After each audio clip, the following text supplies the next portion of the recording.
দেশের বিভিন্ন এলাকায় হামের সংক্রমণ উদ্বেগজনক হারে বাড়ছে। আক্রান্তের সংখ্যা বৃদ্ধির পাশাপাশি বাড়ছে হাসপাতালে ভর্তি রোগীর চাপও। ময়মনসিংহ মেডিকেল কলেজ হাসপাতালে গত ২৪ ঘন্টায় নতুন করে ১৯ জন হাম আক্রান্ত হয়ে ভর্তি হয়েছেন। বর্তমানে হাসপাতালটিতে ৮৯ জন রোগী চিকিৎসাধীন রয়েছে। একই সময়ে ২৩ জন সুস্থ হয়ে বাড়ি ফিরেছে। এ নিয়ে মোট ভর্তি রোগীর সংখ্যা দাঁড়িয়েছে ১,৮৭১ জনে। সুস্থ হয়েছেন ১,৭৩৬ জন। এখন পর্যন্ত হামে আক্রান্ত হয়ে মারা গেছেন ৪৬ জন। দর্শক, হাম পরিস্থিতি জানাতে ময়মনসিংহ মেডিকেল কলেজ হাসপাতাল থেকে যুক্ত হচ্ছেন জেলা প্রতিনিধি এস.এম. জাহাঙ্গীর আলম। জাহাঙ্গীর, শুনতে পাচ্ছেন নিশ্চয়ই? জাহাঙ্গীর, ময়মনসিংহে হাম সংক্রমণের সর্বশেষ কি তথ্য রয়েছে আপনার কাছে? বিস্তারিত জানাবেন আমাদের। জি রাজু, আপনাকে ধন্যবাদ। যে আপনারা জানেন যে সারা বাংলাদেশে মার্চ মাস থেকে যে হামের প্রাদুর্ভাব শুরু হয়েছিল, কিন্তু ময়মনসিংহেও সেই মার্চের শেষ দিক থেকে কিন্তু এখানে হামের যে প্রাদুর্ভাব সেটি প্রকট আকার ধারণ করে।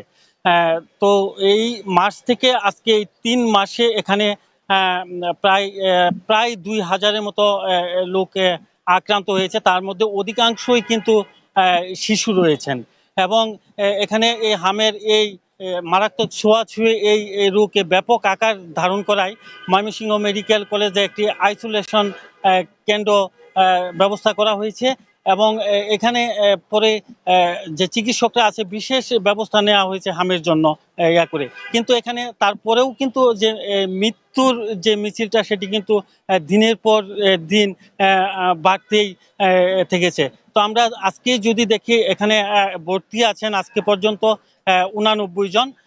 তার মধ্যে এই এই হাসপাতালটিতে যে যে অবস্থা এখন আমরা লক্ষ্য করেছি এবং যে অন্যান্য যারা চিকিৎসক আছেন তাদের সাথে কথা বলেছি, তারা জানিয়েছেন যে এই যে যে অবস্থাটা সেটি কিন্তু এই টিকার সংকট ছিল, এজন্যই কিন্তু সে সময় হয়েছে, সে সময় কিন্তু শুরু হয়েছে।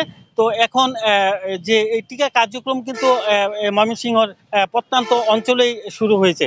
এই টিকার এই অবস্থা গেলে হয়তোবা পরিবেশ খুব দ্রুত স্বাভাবিক হবে। তো এই ছিল আমার কাছে ময়মনসিংহ মেডিকেল থেকে আমের সর্বশেষ খবর। জাহাঙ্গীর, আপনাকে ধন্যবাদ।